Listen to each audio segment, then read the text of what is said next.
Hello student, welcome to creative class. Student, यदि आप इस चैनल पे नए हो और आपने इस चैनल को सब्सक्राइब नहीं किया तो प्लीज चैनल को सब्सक्राइब करें और बेल आइकन का बटन जरूर दबाएं ताकि जो भी वीडियो आते हैं इसकी नोटिफिकेशन आपके पास जल्द से पहुंच सके। तो स्टार्ट करता हूं। जो वीडियो लेकर आया वो है MA second year political science और जो बुक है आपकी वो है MGPE 011 गांधीवादी अध्ययन कार्यक्रम। जो बुक है उसका चैप्टर है इकाई जो 5 है और वो है संरचनात्मक हिंसा और आर्थिक, सामाजिक और राजनीतिक। मतलब इसमें बताना है कि आपको कि संरचनात्मक और हिंसा क्या होती है। तो पहले सबसे मेन हिंसा का अर्थ जानना बहुत जरूरी है। तो सबसे पहले है कि सामान्य अर्थ में जिस किसी बात से दूसरे को पीड़ा पहुंचे उसको हिंसा कहते हैं। तो मैं दोबारा रिपीट करता हूं उसमें कि सामान्य अर्थ में जिस किसी बात से दूसरे को पीड़ा पहुंचे वो हिंसा कहलाती है।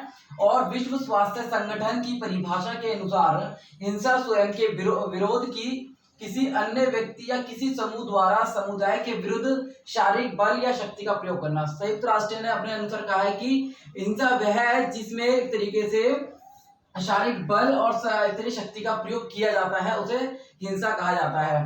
नेक्स्ट है हिंसा के प्रकार। हिंसा के दो रूप हैं। वो कौन से दो रूप हैं? स्थूल और सूक्ष्म। एक तरीके से जैसे कि हम प्रत्यक्ष हिंसा भी कह सकते हैं और संरचनात्मक हिंसा भी कह सकते हैं। तो आपको पता होना चाहिए कि स्थूल जो हिंसा है वो है प्रत्यक्ष हिंसा और सूक्ष्म जो हिंसा है वो है संरचनात्मक हिंसा। मैंने इस तरीके दोनों तरीके से मैंने आपको एक्सप्लेन किया है। तो सबसे पहले बात करते हैं स्थूल हिंसा।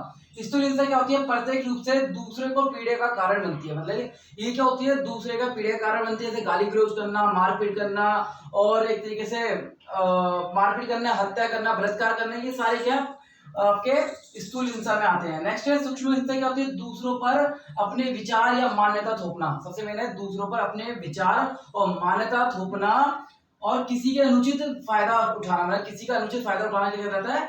स्थूल हिंसा कहलाता है। तो ये दो तरीके से मैंने आपको शॉर्ट तरीके से किए गए और आप इसको एक्सप्लेन कर सकते हैं। नेक्स्ट है हिंसा के प्रकार। हिंसा के प्रकार क्या होते हैं? पहला है नस्लीय हिंसा। Very important. नस्लीय हिंसा क्या होती है? नस्लवाद में कुछ नस्लों के साथ भेदभावपूर्ण एक तरीके व्यवहार किया जाता है जो एक तरीके नस्लवाद हिंसा का कारण बनती है। तो आपको याद रखना है नस्लवाद में कुछ नस्लों के साथ भेदभावपूर्ण व्यवहार किया जाता है। और प्राचीन काल में अमेरिका में जो अश्वेत थे उनको एक गुलाम बनाया गया। आप इसका उदाहरण ले सकते हैं। नेक्स्ट है लैंगिक हिंसा।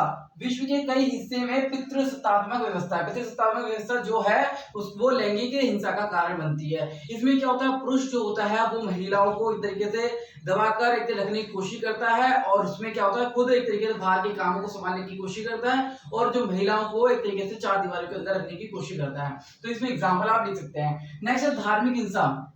धर्म पर होने वाली हिंसा को धार्मिक हिंसा कहते हैं। क्या होता है? हर धर्म अपने धर्म को मान्यता जा देता है और यदि दूसरा धर्म उसको एक तरीके ठेस पहुंचाए तो वो धार्मिक हिंसा का रूप ले सकती है। नेक्स्ट आर्थिक हिंसा।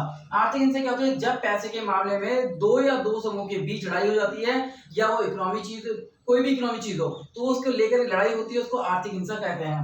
नेक्स्ट है घरेलू हिंसा। जब घर का पुरुष महिलाओं के साथ मारपीट करता है तो उसको घरेलू हिंसा कहा जाता है। नेक्स्ट के बाद आता है सामाजिक हिंसा। समाज में रहने वाले लोगों के साथ किसी न किसी बात पर बहस होना सामाजिक हिंसा कहलाती है। समाज में जैसे ऊंच नीच का भेदभाव, तो ये सामाजिक हिंसा का कारण बन सकती है। राजनीतिक हिंसा क्या होती है? जब दो या दो दल के बीच एक तरीके से विवाद होता है और एक तरीके से वो युद्ध की संभावना पैदा होती है, उसको राजनीतिक हिंसा कहते हैं। सांस्कृतिक हिंसा क्या होती है? कल्चर के ऊपर जैसे बेस पर जैसे किसी ने अपनी संस्कृति को ज्यादा महत्व दिया है तो उसके आधार पर जो हिंसा होती है उसको सांस्कृतिक हिंसा कहते हैं। तो सबसे मेन मैंने आपको बताया कि स्थूल हिंसा क्या होती है और सूक्ष्म हिंसा क्या होती है। ये आपके हिंसा के दो रूप थे। अब इसके बाद मैंने आपको बताया हिंसा के प्रकार। जितने भी आपको प्रकार बताया मैंने आप उनको एक्सप्लेन कर सकते हैं। उसके बाद आता है प्रत्यक्ष हिंसा और संरचनात्मक हिंसा क्या होती है। तो प्रत्यक्ष रूप से जिसका संबंध शारीरिक चोट और तब पीड़ा पहुंचाने जैसे हत्या करना और मारपीट करना, सामाजिक बहिष्कार करना, ये सारे क्या एक तरीके से प्रत्यक्ष हिंसा होती है और ये इसको हम स्पष्ट रूप से देख सकते हैं। नेक्स्ट इसमें संरचनात्मक हिंसा। इस हिंसा में मानवीय कठिनाइयों जैसे गरीब, भूखा, किसी का दमन करना और सामाजिक बहिष्कार, ये सारे क्या हैं इसके कारण उत्पन्न होते हैं। और इसमें असमानता और भेदभावपूर्ण व्यवहार आता है। असमानतापूर्ण मतलब एक दूसरे को मतलब कि गलत तरीके से देखना, अपने से ऊपर नीचे समझना, तो ये सारे क्या है एक तरीके से संरचनात्मक हिंसा का रूप ले सकती है। तो चैप्टर आपका संरचनात्मक हिंसा के ऊपर ही था, मगर सबसे पहले जब क्वेश्चन आता है तो उसमें सबसे पहले इंट्रोडक्शन आपको हिंसा का देना पड़ता है। हिंसा होती क्या है, हिंसा को कैसे रूप, दो रूप कौन से हैं, उसके प्रकार कितने हैं, और इसमें सबसे में प्रत्येक हिंसा और संरचनात्मक हिंसा क्या होती है। तो ये सारे पॉइंट जो मैंने आपको बताए बहुत शॉर्ट तरीके से बताया है ताकि आप इनको एक्सप्लेन कर सके। यदि आपने तब बुक नहीं पढ़ी है तो ये नोट्स एक चैप्टर बेस पर आप किस तरीके इसको क्लियर कर सकते हैं और अपना एक तरीके से रिवीजन अच्छे तरीके कर सकते हैं। तो उम्मीद करता हूँ कि वीडियो अच्छी लगी, उसको लाइक और शेयर जरूर करें। धन्यवाद।